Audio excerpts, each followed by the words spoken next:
Is Clarence Edwards, and I'm the lead lobbyist for FCNL, working on sustainable energy and environment issues.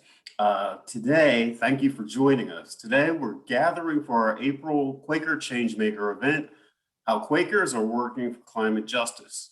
But before we get into the discussion, I want to ask my colleague Bobby to share some logistical information with you. Thanks, Clarence. Hi, friends. I'm Bobby Trice, the Quaker Engagement Associate on staff at FCNL, and I'll be running technology for the event tonight. A few tech considerations to keep in mind. We invite you to say hello in the chat to other friends joining us and share your name, location, and meeting or church, if any. We're so glad you're here and so glad to see friends from Massachusetts, Arizona, Virginia, the Twin Cities, all across the country joining us tonight. As you can see, we are recording this evening's speaker portions, but the audience will not be included in the recording for privacy reasons. Even so, feel free to turn off your video if you are uncomfortable keeping it on. Captioning is available automatically, but if you do not want to see the captions, you can click on the live transcript option on your Zoom toolbar and click Hide Subtitles. We'll have some time for you to ask questions towards the end of the event, and we will do our best to address as many questions as we have time for, but we likely will not get to all of them. Please submit your questions in the chat as they come up for you. You can include your name, location, and meeting or church affiliation so that we can shout you out when we ask your question. And I will keep track of those, and our moderator will direct them to the panelists later on in the event. And of course, I'm serving as tech support today, so please contact me if you are in need of Zoom tech support. You can private chat me right from the Zoom chat, or you can email me at rtrice@fcnl.org, which is in my Zoom screen name. Thanks so much, and back to you, Clarence. Great, thank you very much, Bobby. As we get started, I'm hoping you will join me for a few moments of grounded silence.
So even as the Biden administration has taken much welcome executive action in 2021, the climate crisis that the US and the world is facing seems to loom larger day to day.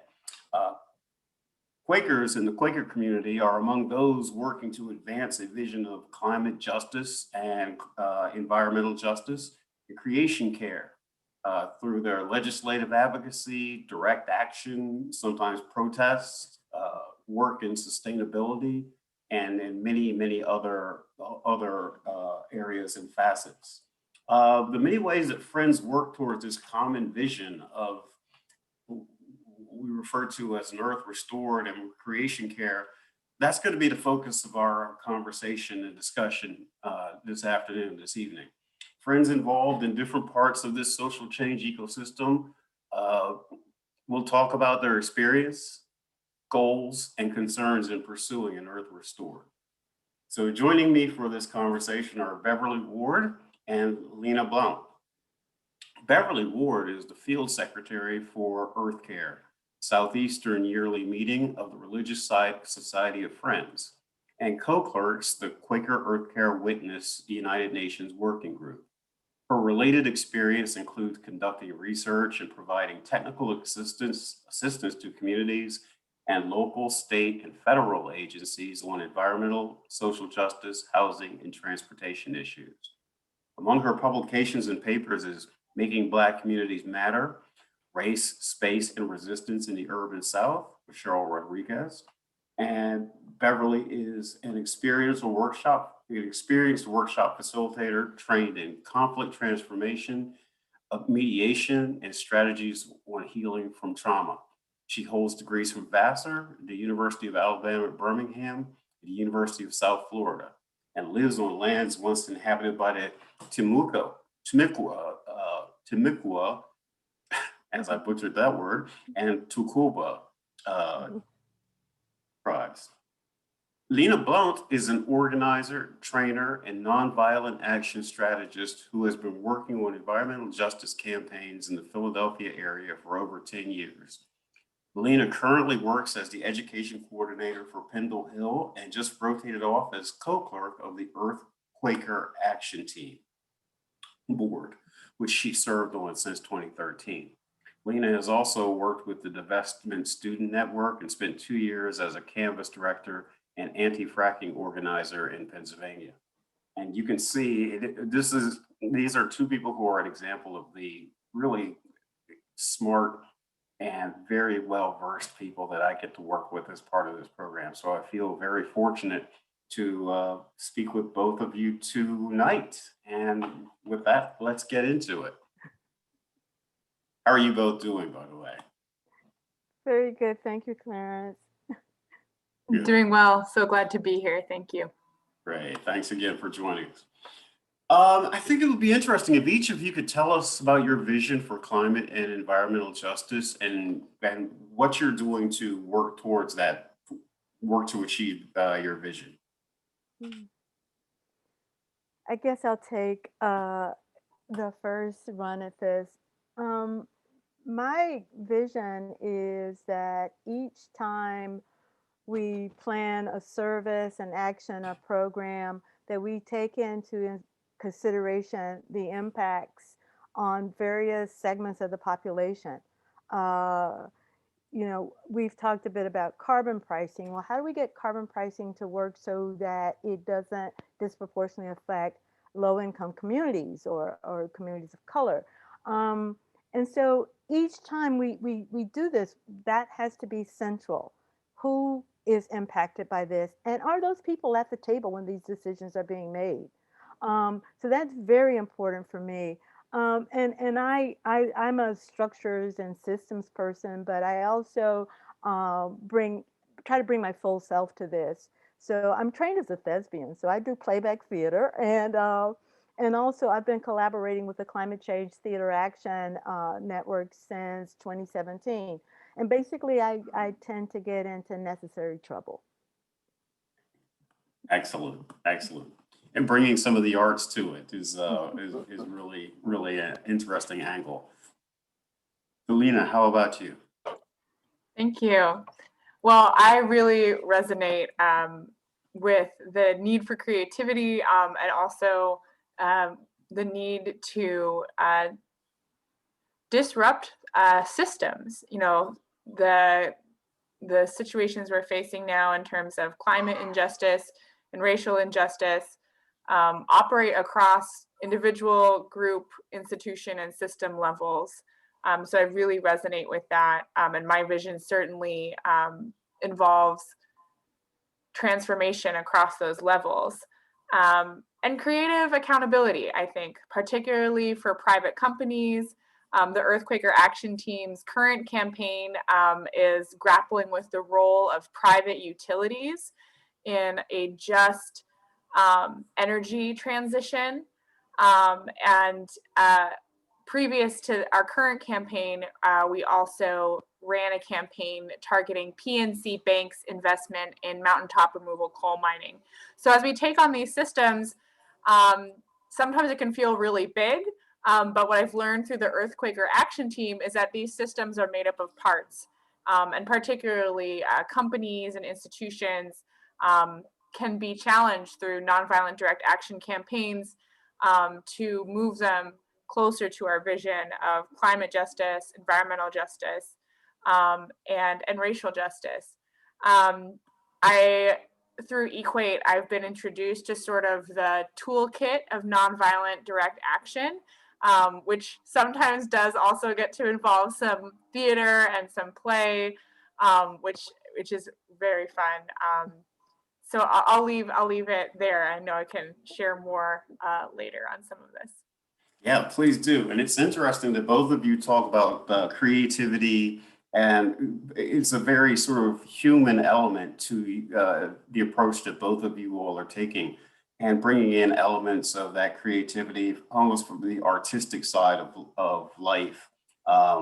And then just infusing that into your work. So that's pretty interesting to hear. Let me ask both of you, how does your Quaker faith inform your approach and actions? If you'd like to start, Lena. Sure. I was actually introduced to Quakerism through an Equate action. I was a student at the time, and I heard that there was this action that was, protesting mountaintop removal coal mining, and I thought mountaintop removal coal mining was bad, and didn't think banks should be profiting off of it. And so I kind of went to the action not knowing what I was getting myself into. But here we were, and folks sat down in the bank branch and settled into worship.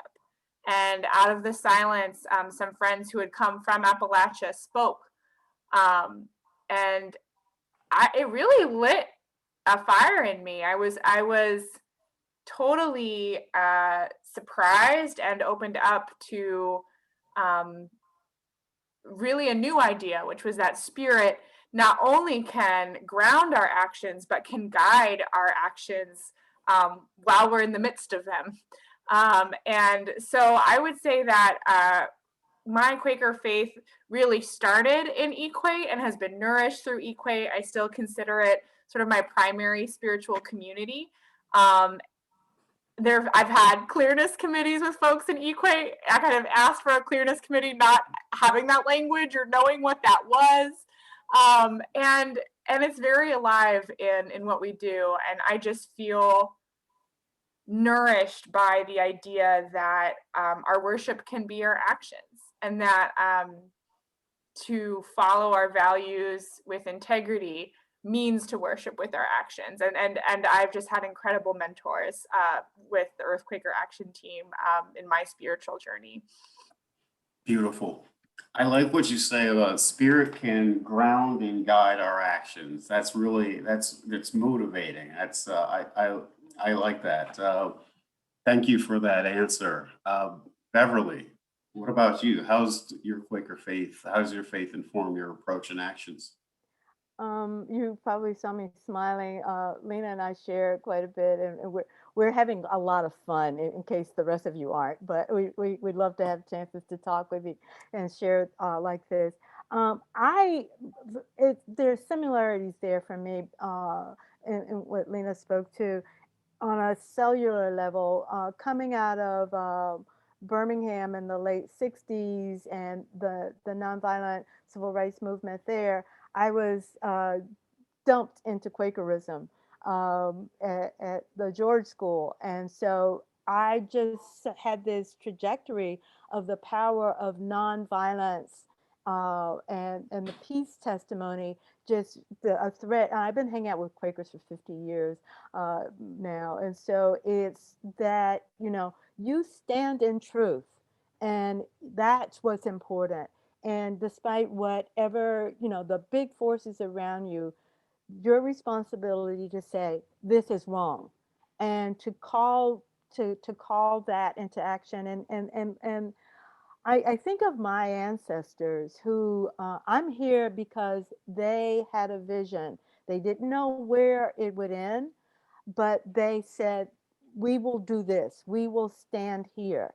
And that's where we have that. We are standing on the shoulders of those people, and we cannot sit down when we're standing on their shoulders. So that's that's where my faith comes from. We cannot sit down when we're standing on their shoulders. That's beautiful. I will be borrowing that. So if you read it in a blog piece, that's great. I also like, I also like that you mentioned that you're having fun, because I think that one of the challenges with the issues that you're both working on with the direct action and the campaigns and issues around mountaintop removal, these are pretty heavy issues. And the climate issue and environmental justice, they're very heavy issues. And I think that we need to recognize how difficult and heavy they are, but at the same time, uh, uh, be happy in our pursuit of justice, or try to be as positive as possible in our pursuit of justice. So it resonates with me when you say you're having a lot of fun with this, and I hope that you're having fun with the advocacy and actions that you're taking. Um, Kind of pivoting away from the issue of fun, what are some of the challenges or barriers that you've encountered in your work? You've alluded to a few of them, both of you, but how have you labored? What are the barriers, and how have you sought to overcome these barriers? Mhm. I don't know, Beverly, if you I want to guess I'll start. go again. Yeah, yeah. Lena and I were together at a Pendle Hill workshop back in 2016, and Elaine Flanagan spoke at that time, and she said something that I've carried with me, that no faith tradition says be in despair. And while we're human and we will despair, and we spoke a little bit about the issues that we face being overwhelming, um, you at some point say, as a person of faith, am I going to be, is fear my faith? Am I going to let fear stop me? Am I going to let the magnitude of the issue? And I'm just sort of like, okay, um, if I don't take an action, I know what will happen. But if I step out on my faith, um, I don't know. I may not live to see, but I will. It will not have stopped on. I will not be the one who stopped, and that is what I try to share with friends. I mean, we've as a species have faced some really big challenges in the past, and probably, and we have some ahead of us now. That's it. When you look back at the challenges we faced, I think, I don't know about you, but it gives me sustenance to realize that we faced them as humanity in the past, and we can overcome and um, do better in the future. So there's always hope. Lena. Yes, I really resonate with that. I don't know who said this, but I repeat it to myself all the time, which is anything that's happened is possible. And of course, that can go both positive and negative. But our ancestors and the folks who've come before us have overcome incredible things. And anything that's happened is possible. And I think if we look through history, we can see some pretty incredible things. Um, but yeah, when it comes to challenges and barriers we've encountered, how I've labored, or Equate has labored to overcome them, one of the things that I have really, really come to appreciate and struggle with is that good strategy is acting in faith, and we have to be honest about what is and isn't working.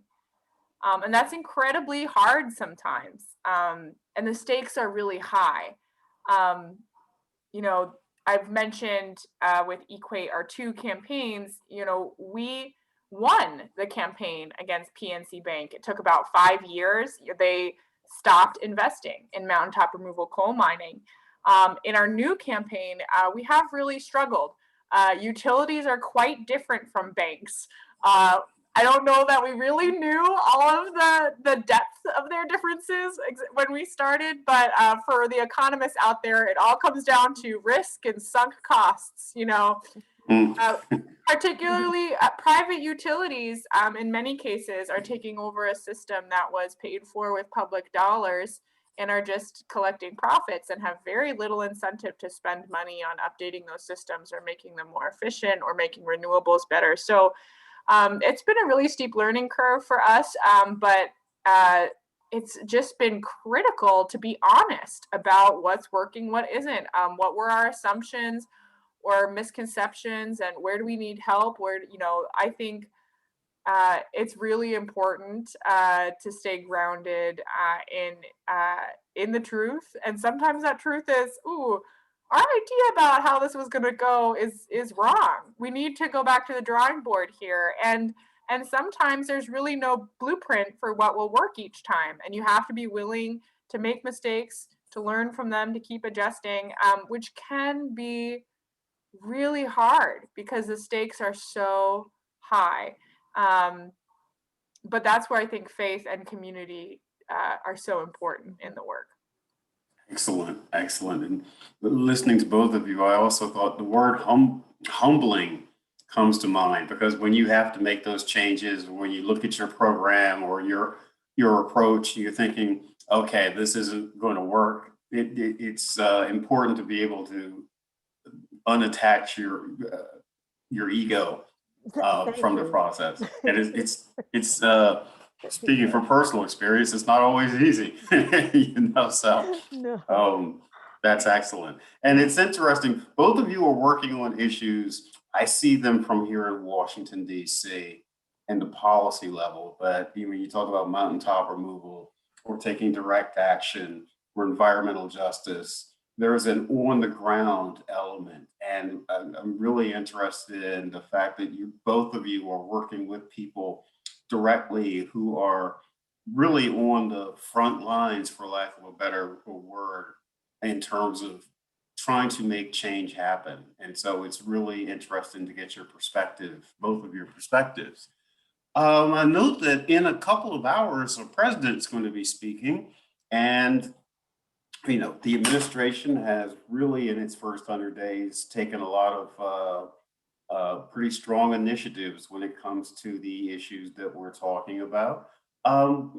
What are your thoughts about what's happened so far this year with the environmental issues? And what are you feeling about the prospects for success and positive change going forward? If I may, this Please. returns me to my first response. There's the obvious re-engagement in the Paris Climate Agreement and the executive actions or orders around equity that give me a lot of hope. If the federal agencies follow through on looking at, okay, how do we incorporate these executive actions into our work? Every time we do something, are we looking at the equity implications? That's good on the federal level. We can hope and we can press. We don't have to just hope. We can press that happens on the state and local levels.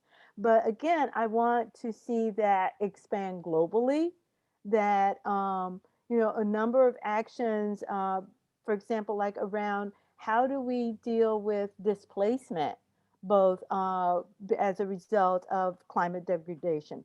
Globally, where are we? Globally, within, and a good example is on the local level, is right here in Florida. We're already experiencing climate gentrification. There are local areas that were not desirable 40 years ago. And so there was a lot of public housing built or whatever. Now public housing residents are being displaced, and those areas that are on higher ground are now becoming much more desirable. And so how do we accommodate people who need to relocate because of climate degradation, and how do we not have the usual marginalized and disenfranchised groups pay for that?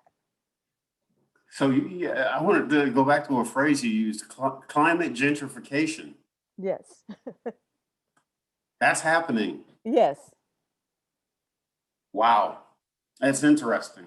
I mean, and I don't mean it in a clinical way. I mean it it's almost sad. I mean, the idea that areas, I read a story about Liberty City, actually, part of its That's it. gentrification was that, it sits on higher land. Exactly.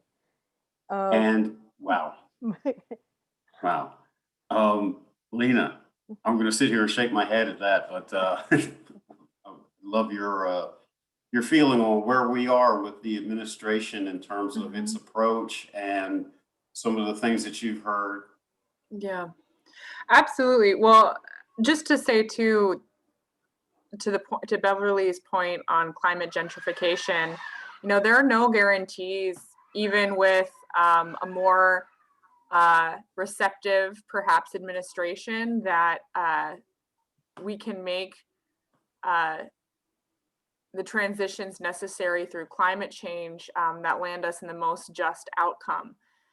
So I believe that our grassroots social movements are what can keep winning and pushing for that justice element, and I think can be celebrated for helping to change the political weather.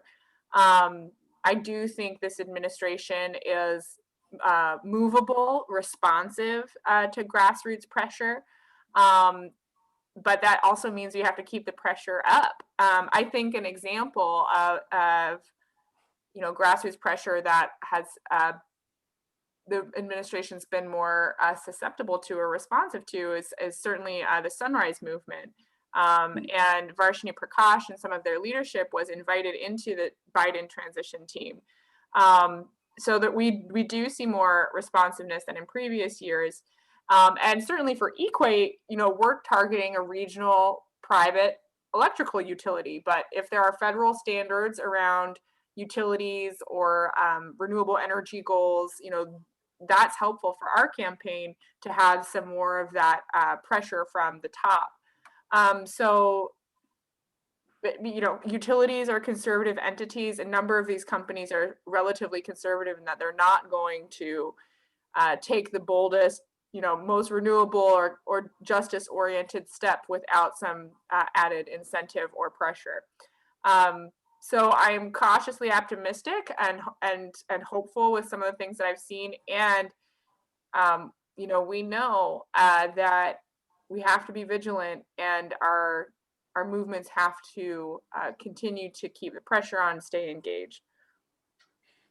And that's really, really interesting responses from both of you. I'm curious about how when you talk about utilities, for example, or you talk about the climate gentrification, Beverly, how does what has happened in Washington,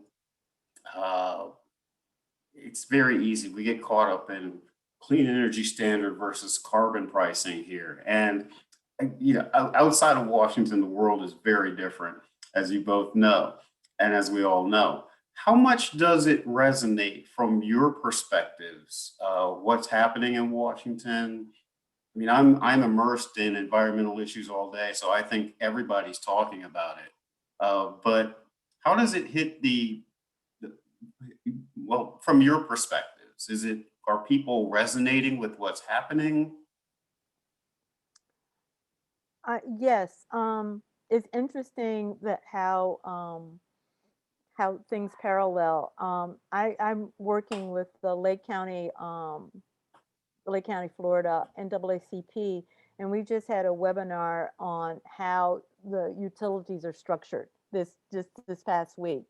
And there's a whole education process going on just among grassroots organizations of how systems work. And that's something that both Lena and I know are very much interested in, not only how systems work, but what are the structures that create the conditions for these systems, and and in terms of disrupting them, we need to understand that. So that I see that happening on the local level, where people have really used this timeout period to educate themselves. So yeah, I do see that happening, outside of the Beltway. Good to hear. Yeah, that's really definitely good to hear. I don't know whether you wanted to add anything to that, Lena. Perhaps just,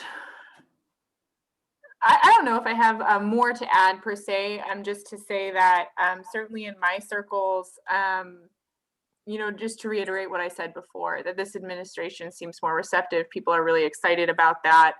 And there's a sense of urgency to really stay engaged and move forward as much as we can, given the time frame that we're on to make meaningful action on climate change. Yeah, absolutely.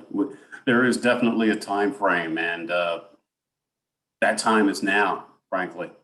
I think that we live in an era where we've put off climate action, or things have happened to keep us from taking action on the climate for 20 or 30 years. And we are at this point where this is the moment. But talking to you both, it's really rejuvenating, because you talk about the direct action, and you talk about the creativity in the campaigns, and it's something that I feel your passion and your energy, and it's been really nice to have this conversation. We're going to take some questions from the audience that we've had rolling in here. We've got one here. This a thank you from the audience for your conversation, and this question is around maybe having you talk a little bit more about what brought you to the climate movement and what inspires you to work. I mean, I don't want to have you say it over again, but if maybe you could elaborate on what brought you to the climate movement. How is it that you're sitting with us today? Again, it was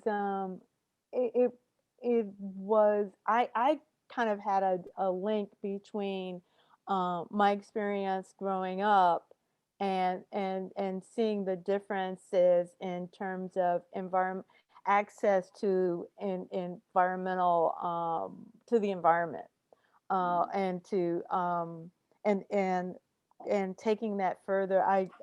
I read Silent Spring at a very impressionable age. As a matter of fact, I think it was part of my my first science class at George School in ninth grade or something. Yeah. Yeah, and I actually, I grew up in the Pacific Northwest. I grew up out in an area called Capalson, Washington. If my, quarter-mile gravel driveway to my childhood home extended east, it would be the northern border of Mount Rainier National Park. So I was very up in the foothills, in this beautiful, beautiful area. And truth be told, that is not why I got involved in climate justice. When I tell this story, I feel like folks expect, that I loved nature from a young age, which is true. But I think I largely took it for granted. And actually, the thing that brought me to climate justice work was a work around income inequality and corporate accountability. I was a college student when Occupy was happening. I went to my first Equate training in the spring before Occupy, and then it felt like the world erupted, and I got hooked into a sense that there's some real accountability that could happen to help transform this world, not just a vision or creating an alternative, but some transformation. And so I actually think climate justice is a really, really rich area of focus for both creation and transformation and accountability. And certainly the banks, the utilities, and corporations could transform quite a bit to change towards our goals. And so that's actually really what brought me to it was more interest in income inequality, and then Equate just happened to be this this community ready to absorb me and teach me. And so I wasn't someone who came to it wanting to save the mountains initially, though I came from the mountains. I came to it kind of with a chip on my shoulder and kind of angry, and then they helped guide me from there. Sometimes a chip on your shoulder and anger is, if you can channel it properly, it's good fuel. Clarence, if I may. If handled wisely. Sure, please, Beth. Yeah, yeah, I just wanted to add that I just think it's so important for us to do the intra-species work. You know, if we can learn to care about each other, perhaps we can extend beyond that. I'm drawing on my some people have heard me talk about this before. My experience of that, you know, we're one species, and so when we talk about anti-racism, do we really mean our work on working with other species on the planet? And so it's really important for us to learn to care for each other, to be able to do this work. And so climate justice is such a central part of that. Well said. Very, very well said. And interspecies, it's, what is the saying, as above, so below? It's integral. We need to be able to care for each other. The way we treat each other sometimes is very reflective as human beings. I look at it and it's mirrored in how we treat the planet. It's you can just see it. It's like we're a fractal of a larger approach. Very interesting responses. I have an interesting question here, or interesting to me. This is kind of a meta question. Is meaningful climate action really possible in a capitalist system as we have in this country? And this question is interesting because, you know, we talk about climate gentrification, and Lena talked about the direct action against PNC, and, you know, yeah, so I'll just leave the question to you all. Do you feel like it's possible that we can affect the change that we need? Looking at this question from this capitalist system that we have. I'm going to step out here again. Some of the structural issues that I talk about have to do with changing the economic structure. I try to be a practitioner of permaculture, and that's writ large permanent culture. So we look at financial institutions, we look at education systems, all of that. And so there's this thinking too that, you know, we can't use the same thinking to get us out of the situation that got us into it. So everything is, you bring everything to the table. So to answer that question, I don't know that this system, this financial system, will get us there. Well, I agree with that. And then just to add the caveat, I've been wrong before. I want to bring some humility to it, because do I, Lena, at an individual and personal level, think that capitalism is one of the root problems that has to be taken on to get to any of these things we want? Yes, absolutely. Absolutely. I think the assumption that more marketization, privatization, you know, particularly neoliberal capitalism, where private entities are given so much power to externalize their costs and privatize their benefits. I do think that those things need to be fundamentally challenged and changed to get to some of these things that we hope for, and that would be an incredible undertaking. And I also have to check my ego in that there are ways we can get tied into some ideological debates that can forestall getting the feet on the road. And And I am a huge proponent, like I tell some friends, I'm a pragmatist to a fault. You know, like we got to get our feet on the road. We got to get moving. It's too urgent to not get moving. So I think we have to be able to, you know, walk and chew gum at the same time. We have to talk about our ideological visions. We have to talk about that point on the hill we want to get to and some of the root problems. I think we have to be wary of short-term solutions that could get us stuck into continuing harmful patterns. For example, you know, privatization of utilities, I would be quite wary of, or anything that incentivized that privatization of utilities. But I just have to bring some humility to the table and say I can have my opinion about it, and I'm prepared to be surprised or be proven wrong. And it's really, really important that we get moving. So that's where I lie on it.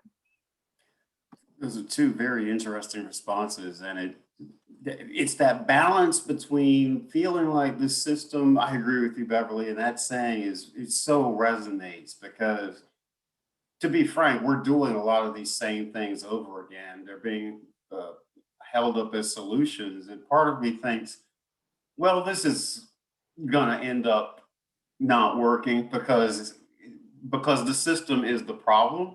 At the same time, you can't lobby on that on Capitol Hill. I mean, oh, you can, but you're not going to be effective. So there's this balance between working the system, trying to get change, but at the same time recognizing that that system itself might very well be. And I don't think that this is something that's radical or leftist or rightist or whatever. I think a lot of people are coming to the realization that the fundamental problem we have is the way that we are doing things, not just as a political system, but as a species, to be honest with you. And I've said this before in other forums, but the human relationship to the planet is so fundamentally skewed that any solution that we come up with may not really work until we do that underlying work that Beverly alluded to, that interspecies work, and sort of get our heads right there. And then, but you know, we have to do all that in a decade. So it's but I mean, there are other models out there, and models that can be scaled up. You know, we have cooperative banking in this country through credit unions. We have solar co-ops. It is not putting structures in the way that that has become the problem, where where the existing banking industry doesn't wants to limit who can be part of a credit union. Those are the kinds of things that's happening, like on the utility side. So that's where I say where Lena and I are totally in agreement about how the neoliberal capitalism model is really blocking it. And so let's bring more people with more solutions to the table to see what works. And it is so urgent. We cannot afford these different ideologies. We've got to try everything because we're way behind. 110% agree. We need more people, different types of people. This issue is an issue for everybody, whether you know a lot about it or whether you're just getting into it. It's an issue for everybody, and we need new solutions and new ideas. Everyone needs to be at the table with this, and I totally agree.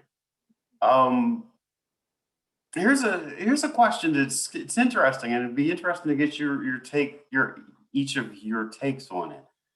There are many people, many of our constituents at FCNL and advocacy teams who work on demilitarizing U.S. foreign policy and advocating for diplomacy. How do you feel about this? Makes me think about the international dimensions of this, the interconnected nature of these issues.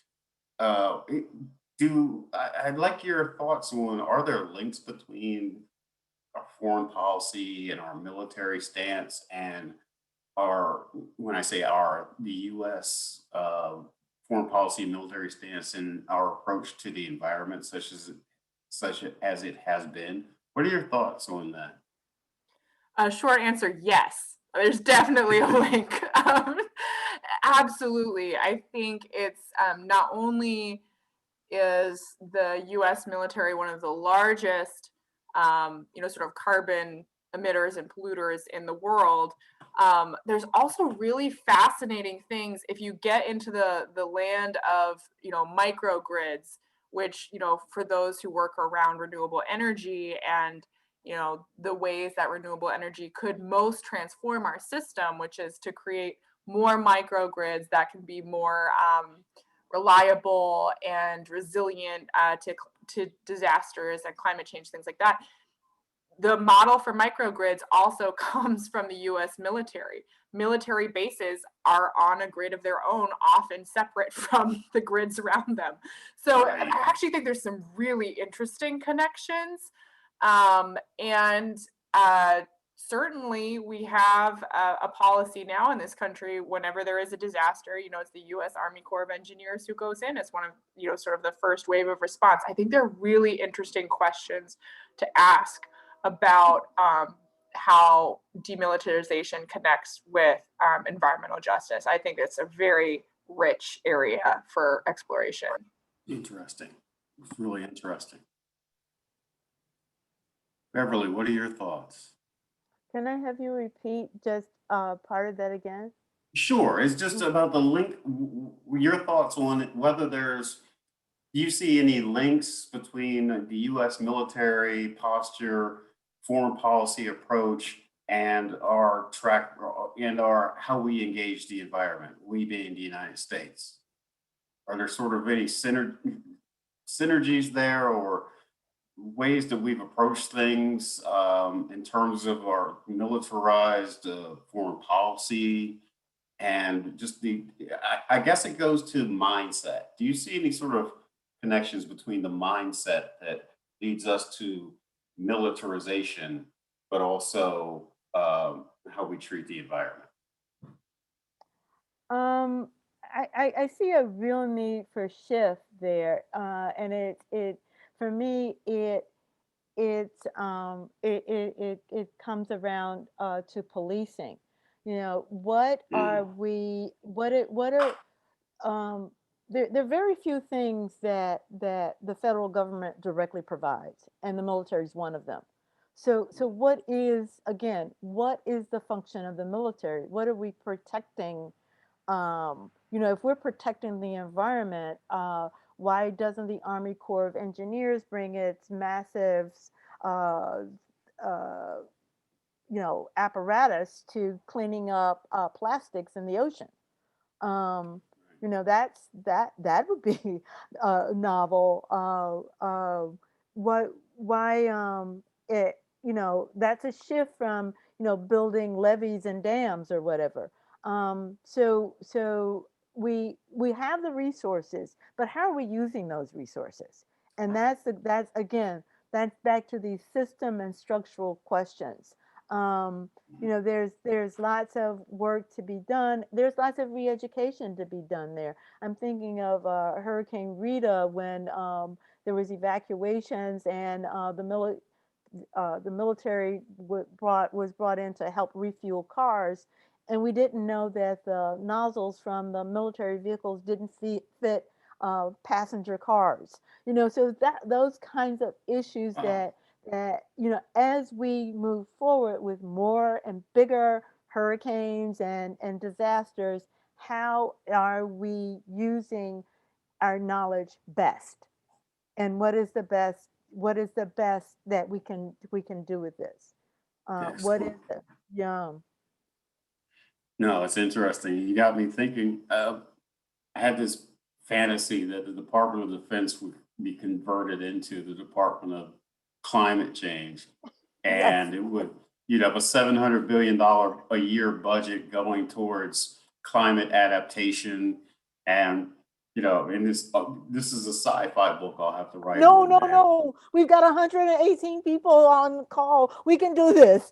Yeah, we can do this. Yeah, thank you for that, Bear. It doesn't have to be a sci-fi book.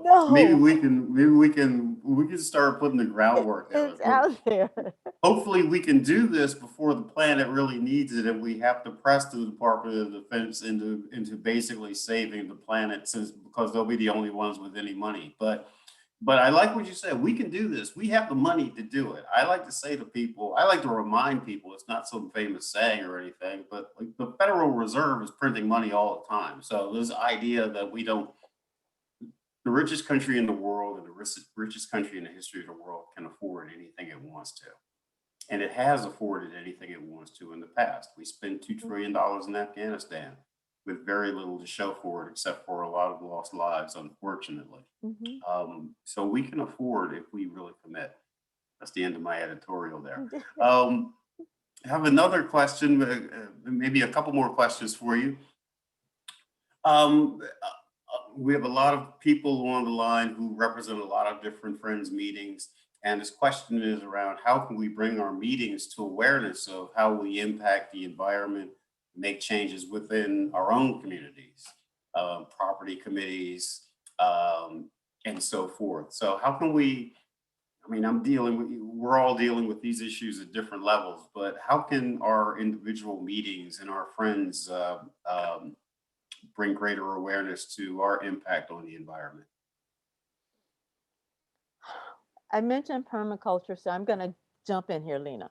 One of the things I've been working with, and I thank the Quakers of Orlando for this, is that during the pandemic, the property committee was looking at redoing their landscaping. And so they went out and got a consultant and got, you need to, I have 25 of these plants and all of that.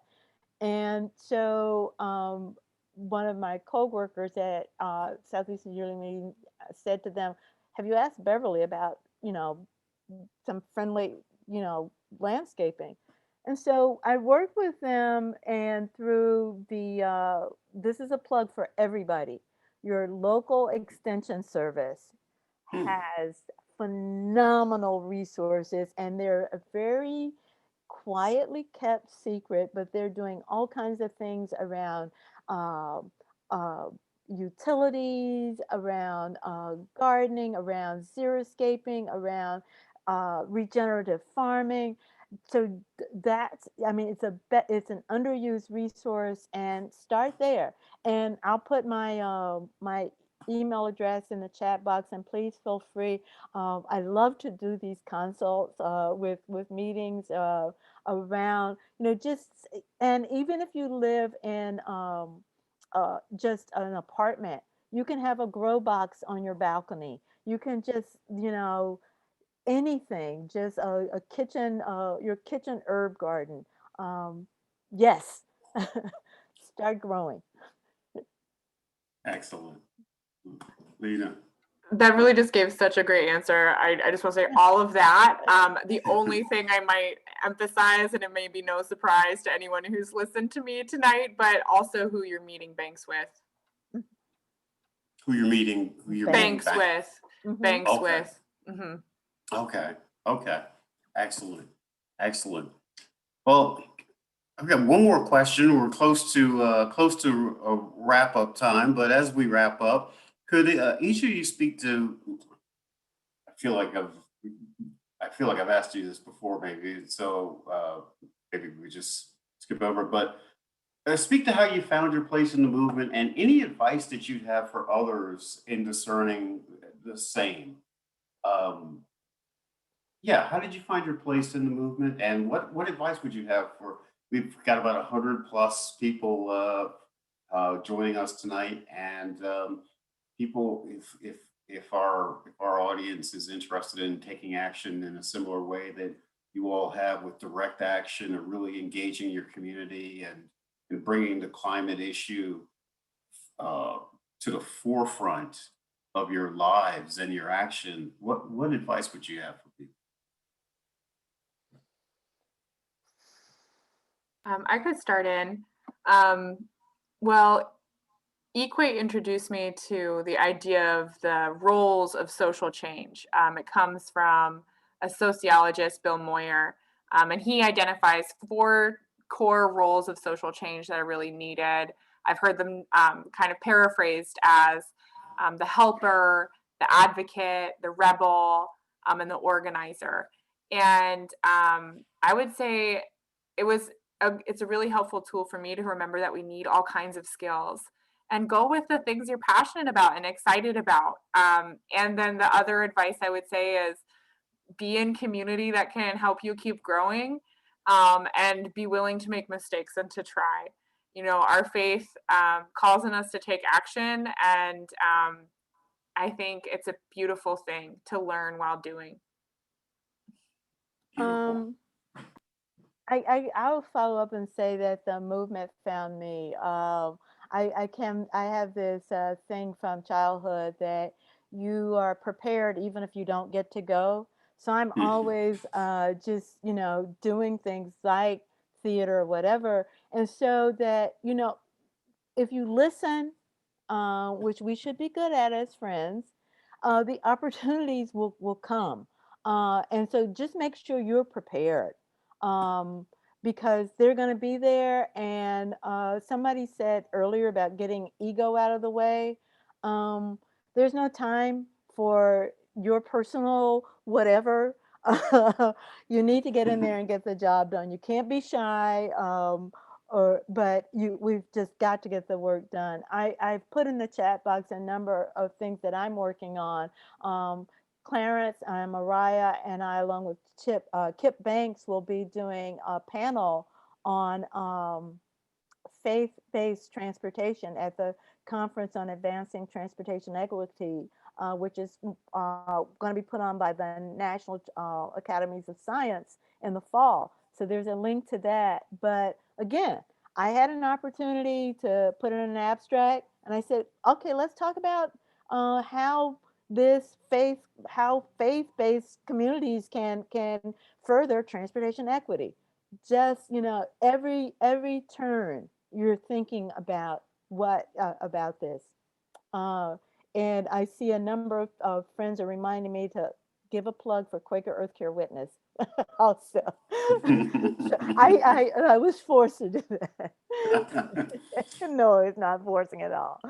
Thank you. Wow. Well, one of the coolest things about my job is getting to work with people like you, the two of you, and with many of the people on this call. I mean, it's really inspiring.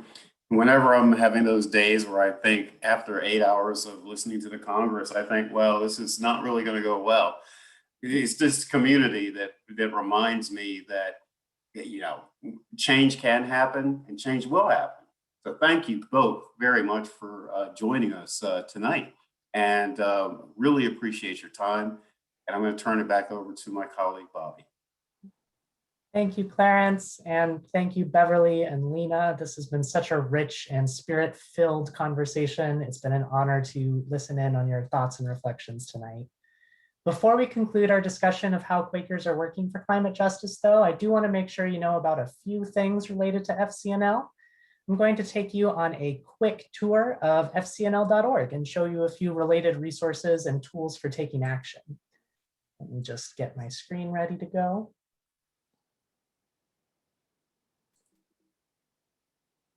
All right. Bear with me, friends, one moment.